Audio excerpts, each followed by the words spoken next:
It's time to take a look at all the gaming stories that made the headlines over the past week. Hi everyone, Omar here, and welcome to ODL Gaming. If you're looking for the latest industry news and game reviews, as well as everything to do with gaming, start by subscribing and clicking the bell.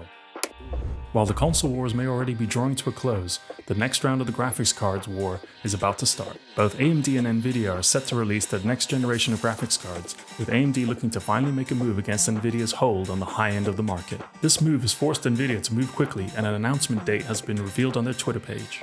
The date of the big reveal is set to be August 31st, which is exactly 21 years after the company revealed its first ever graphics card. Let's hope that the increase in competition at the high end brings us more powerful cards at more affordable prices. Xbox's cheaper next-gen console, the Xbox Series S, has all but been confirmed after images of the next-gen controller showed up online. The images show the new controller and packaging, with the supported list of consoles shown as Xbox Series X and S. This console is meant to be the more affordable option of the next-generation consoles from Xbox, but there are growing concerns that this cheaper console will greatly limit the ability of developers to deliver newer game experiences. We'll have to wait and see the specs of this newest console when Xbox unveils the details later this month. The king of streaming has returned with his first stream since his permaban from Twitch. The YouTube stream was watched by an incredible 500,000 viewers, and DrDisrespect addressed the Twitch ban to his fans. He still has no idea why he was suddenly banned from Twitch and has left the issue in the hands of his lawyers. There has been speculation that Twitch has used the clauses in its vague terms and conditions to essentially fire DrDisrespect and get out of an expensive contract signed back in March 2020. The reason for this sudden move from Twitch has been the collapse of its main competitor Mixer, and with no need to worry about losing other streamers to the platform, Twitch is looking to save itself a lot of money by cancelling the contract with DrDisrespect. I'm sure we're going to hear a lot more about this Twitch ban once the behind-the-scenes legal fight is over. Get ready for more Sony exclusives. This time they will be coming from third-party developers who have traditionally tried to support as many consoles as possible. The rumor comes from former Game Informer employee Imran Khan, who claims to have inside knowledge on games that Sony has yet to announce for its upcoming PS5 console. According to Khan, Sony has been throwing around a lot of money to lock in timed exclusives for their next console.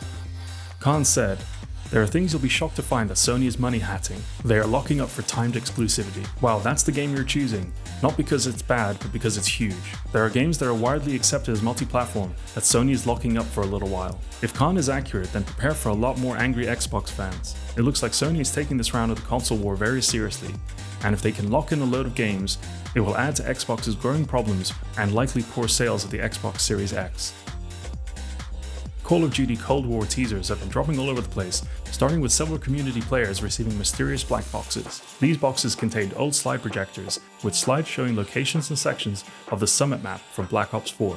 After several hours of puzzle solving, the streamers eventually figured out that the slides led to a holding page, porntakesporn.com, which will show something of the new game on Friday the 14th of August. This is just another example of the out-of-control hype marketing that we are seeing in the games industry, where we end up with announcements of an upcoming announcement for a teaser for the trailer. Hopefully this is one of those trends that doesn't follow us into 2021. Square Enix's Marvel Avengers has started its beta for all PS4 owners who pre-ordered the game, but it looks like there are already warning signs that this game may not be as good as comic fans were hoping. Many have reported that while the graphics and cinematics were great, the actual gameplay loop leaves a lot to be desired. The issue lies in the repetitive and unauthentic combat, as well as the loot system feeling forced into the Marvel universe.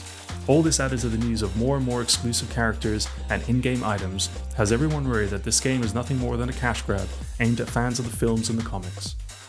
The rest of the PS4 community will get their chance at the beta this Friday on the 14th, along with those who pre-ordered on Xbox and PC. Be sure to subscribe to get my take on the beta this weekend. Lastly this week, the team at Cyberpunk gave us some more details about the most hyped game in existence. We got a more detailed explanation of the 3 life paths that players can choose at the start of their adventure. The Street Kid starts in Haywood and sees the player dealing with gangs and avoiding cops. The Nomad comes from the Badlands with a focus on leaving behind your family. Lastly, the Corpo lets you start in the backstabbing world of corporate Night City. We also got a look at the recording of the tracks for Johnny Silverhand's band Samurai. The recordings made by the band Refused will feature in the game and are currently being released on all streaming services. Lastly, we got a brief look at the vast array of weapons that players will be able to use. From power, tech, and smart weapons to melee and cyberware, we are going to be spoilt for choice when it comes to the arsenal we carry around Night City. For fans who want to learn more about Night City, CD Projekt Red has now released a book, The World of Cyberpunk, which will give you an insight into Night City. That wraps up this week's gaming news recap. You can find links to everything we looked at in the description below. Thanks for watching and let me know what you thought was the most interesting story of the week. See you all next week.